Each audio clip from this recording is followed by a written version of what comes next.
Do you have the type of personality that can beat diabetes? Well, sadly, not everybody does, and I want to talk about that a little bit as I share from Dr. Sarah Hallberg's final book. She wrote this as she was dying. Many of you know that she passed away from lung cancer, although she never smoked. Somehow she got lung cancer, and she died about 2 years ago, if I'm not mistaken.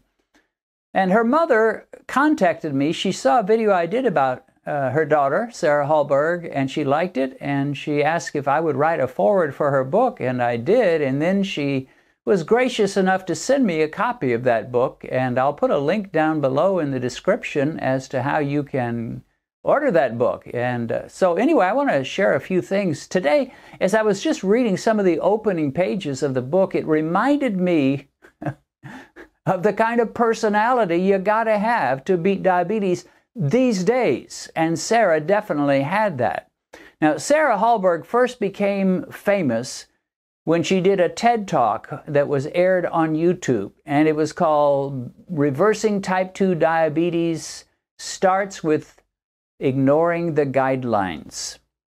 Quite a handle for her talk, but I mean, it was exactly as she described. If you really want to reverse diabetes, type 2 diabetes, you're going to have to go against guidelines, things you've heard for years, things that have been taught and preached at diabetics for about the last 40 years. Now, it is changing some these days, so I'm not going to say those guidelines are locked in stone.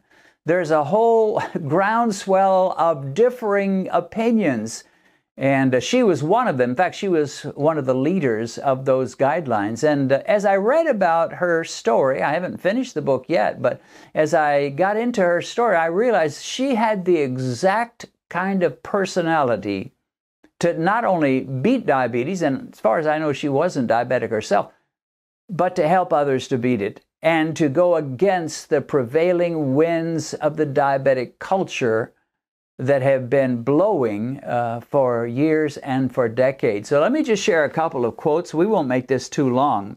But she talks at the first about how she changed her, while she was still in school and getting her degree as a doctor, getting her certificate.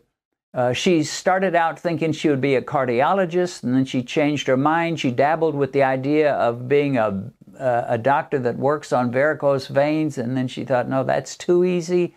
Eventually, she decided to become a regular old primary care physician, a doctor that sees patients that have almost any kind and every kind of condition.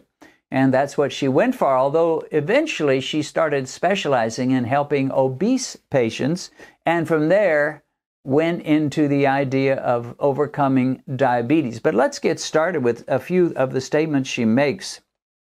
It's fascinating to me. Now, keep in mind, she wrote this in about the last year of her life, and at one point early in the book, she says, by the time you read this, I'll be dead. And I thought, wow, that is such a courageous thing to do with the last year of your life or so.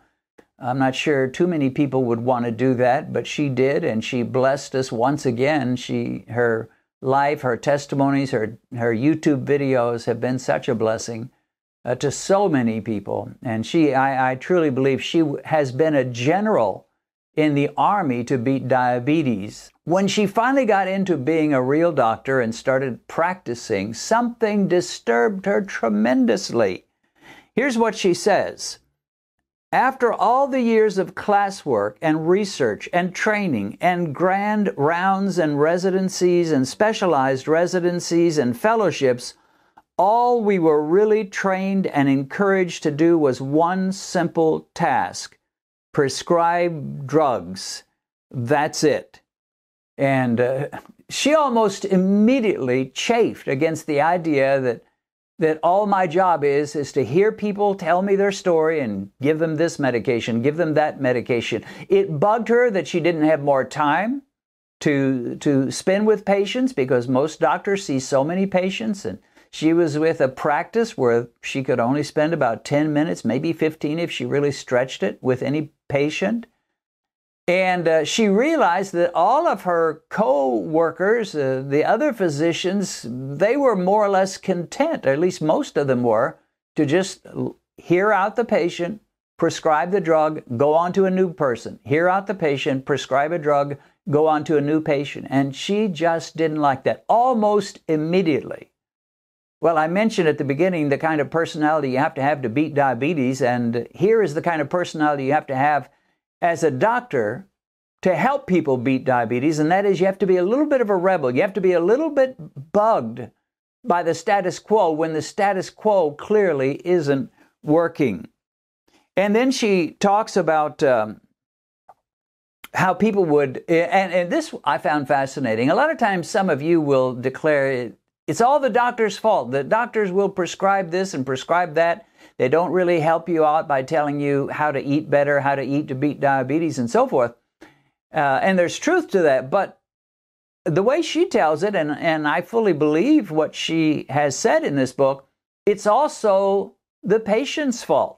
Because a lot of patients, that's all they want. They just want their doctor to prescribe a med, whatever they've got. If it's a UTI, if it's diabetes, if it's bronchitis, whatever it is, doc, here's my problem, give me a med, boom, I'm out of here. So many of the doctors were prescribing meds and that's all they were doing, and they knew that's all their patients wanted them to do. At one point, she described herself as a legal drug dealer. I just deal out drugs. My patients come and want them. Often the patients would tell them, here's what drug I want. I want a drug, I want a med, and here's the one I want. That's why you see so many commercials on television where they're trying to tell you how great their medication is. These pharmaceutical companies are. And they're saying, ask your physician. And what they're hinting at is, tell your physician, here's what I want. And she was getting that. And she even made mention of the fact that in many cases, if the doctor doesn't do what the patient wants, and that is give them not only a med, but the med that they particularly want, they will rate the doctor, they'll rate the doctor very low.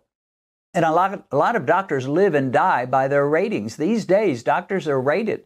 And you can go online and find out what % of people are really satisfied with that doctor. And the doctors often know that if you ask for X, Y, or Z medication and they say, no, that's not for you, I think you should try diet, or I think you should try this other med even, you'll be unhappy with them. You'll rate them low. So they'll just, sadly, in many cases, just give you what you want. Doc, I want this antibiotic. I want that med. Here you go. So she saw the problem all the way around. Doctors who were way too quick to just prescribe meds and not look into whether there is a lifestyle approach that could defeat that problem. And patients that were way too demanding, saying, well, my previous doctor prescribed this and that's what I want, or I watched this thing on television, this commercial, and I want that. And so it really bothered her. Let me just share a couple more quotes and we will try to wrap this up. She says, prescribe, prescribe, prescribe, because primary care was now more or less built for it. As a primary care doctor, I had 10 to 15 minutes max with each patient, and virtually all of them came in with more than one problem. How can we adequately address all or even a couple of the crucial lifestyle issues in that sliver of time? So you give them prescriptions and get them on their way. And then she says something that tells why she was so powerful in combating diabetes and why God used her in a fantastic way to help diabetics reverse their diabetes and to help people significantly lower their A1Cs and their fasting glucose. She said, I wanted to be a doctor who, where possible, could de-prescribe medication for her patients. But that could happen only if I had time to talk and work with them in a meaningful way. And she says, I didn't see how that could happen. And then she goes on to say, I was unfulfilled at work. I would feel myself getting more feisty and angry at a broken system. So getting back to our original question, what kind of an attitude, a personality do you have to have? You have to be someone who's not able to accept the status quo when the status quo is not working. And there are many status quos that we have in our lives that they work beautifully. So I'm not against medication. I'm not against doing things the way Grandpa did if Grandpa's way was right and it worked. and it worked for him and it'll work for me. But if Grandpa's way didn't work and Daddy's day didn't work and now I'm trying it, Daddy's way, and now I'm trying the same thing and it doesn't work for me, maybe it's time to change. You know, I've interviewed all kinds of diabetics that have overcome diabetes and their A1C is now in the 5s or low 6s, and it was at 8, 10, 12, 14. I've talked to them. I've interacted with them through the comments. And I find that they typically and almost uniformly have this kind of an attitude. They have a little bit of a rebel in them. A little bit of a, well, I'm not satisfied. Doc says just take this medication and be done with it and hope for the best, but I want to know more. I want to know if there's any possible way I can beat this thing. She had a bit of the rebel. It led her to become one of the great generals in the movement to beat diabetes. And if you're going to beat diabetes, even though you're not a doctor, you're going to have a similar attitude. A little bit of stubbornness mixed in with a little bit of a rebel. And as she says, a little bit feisty, not just satisfied. You know, there's a lot of experts in this world want to pat us on the head, give us a cookie and say, there, go your way and just take my word for it. People that beat diabetes are more like Sarah. They want to find out for themselves, will this work?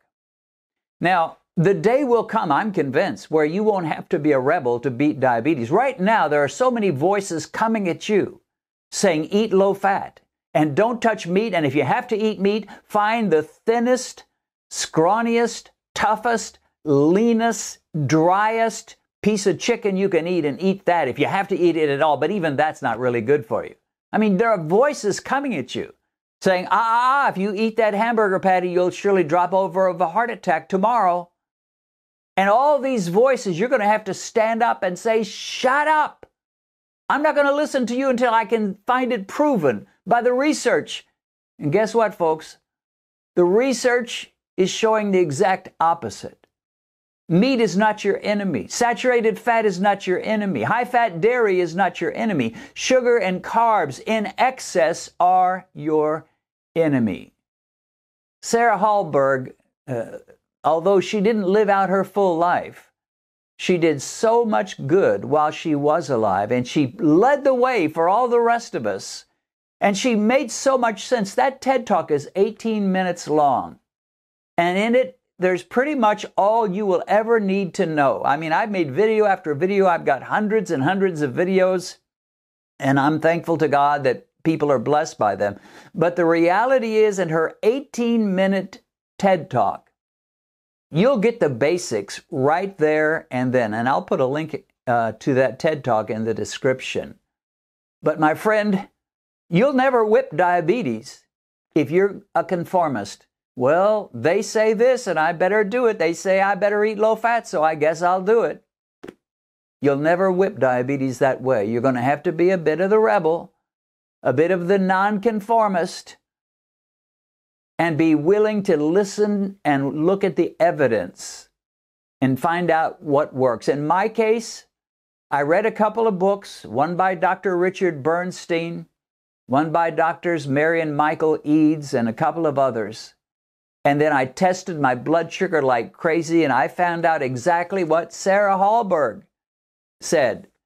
And that is, why in the world would you encourage people to eat lots of carbohydrates when they cannot process carbohydrates, and it's the carbs that's driving their blood sugar through the roof? Why would you encourage that? It's insanity. So be a rebel and beat diabetes. I want you to know that I have another YouTube channel. It's called by my name, Dennis Pollock, and on this channel, my wife Benedicta and I teach the basics of the Bible in a simple, user-friendly fashion. Normally, on Mondays, I post what I call a video devo, in which I take various Bible topics and share scriptures to help you understand the subject a little better. On Thursdays, I post Bible studies by Benedicta and me as we sit at our dining room table and discuss various portions of the Scriptures. We cover book studies and Bible character studies. So catch me on Mondays sharing devotional talks, and Benedict and me on Thursdays as we study the greatest book in the world, the Bible. Check in the description to find a link to our Bible teaching channel, which is called by my name, Dennis Pollock.